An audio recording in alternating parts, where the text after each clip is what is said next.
I'm Dr. Devra Davis, and I'm here in Australia talking about my new book, Disconnect. I'm an epidemiologist and a toxicologist, a fellow of the American College of Epidemiology and formerly the American College of Toxicology.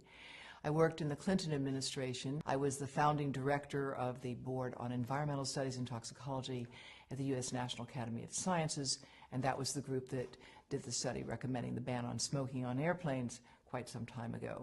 But I'm really here because I'm deeply concerned about what we know now about microwave radiation and how it affects the developing brain and body. Recently, the cell phone industry has been issuing advisories itself. These are often buried inside phones, and they're telling you something very important that everyone has a right to know, which is a mobile phone is a two-way microwave radio. It's never been tested for safety for long-term use, and because of that, Telstra has now begun to issue advice about using a headset, using a speakerphone.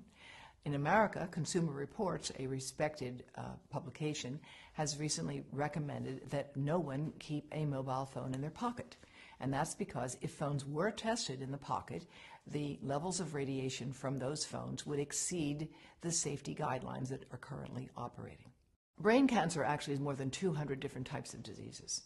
200 different types. And it's a terrible disease.